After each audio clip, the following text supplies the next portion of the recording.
Pues claro, es muy negativo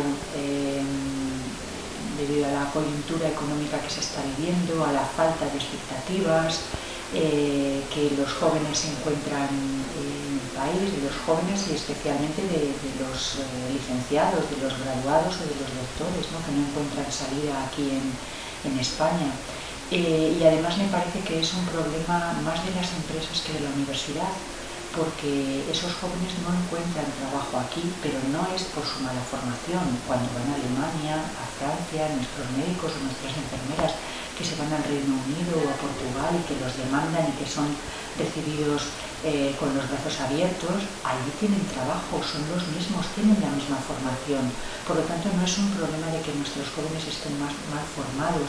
Probablemente en el caso de España es un problema de desajuste entre lo que la sociedad necesita y las empresas necesitan y la formación que se está ofreciendo en la universidad.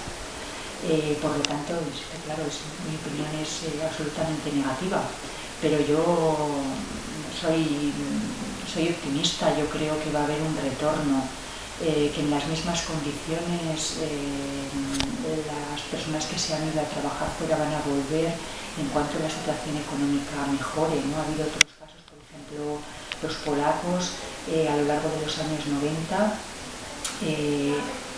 salieron del país y en España de hecho había muchos polacos trabajando en distintos sectores y tal, y una vez que la situación económica en su país ha repuntado, que la entrada y la consolidación de Polonia dentro de la Unión Europea ha contribuido a que el país tenga un valor añadido dentro de Europa muy importante, la mayor parte de ellos han vuelto a su país.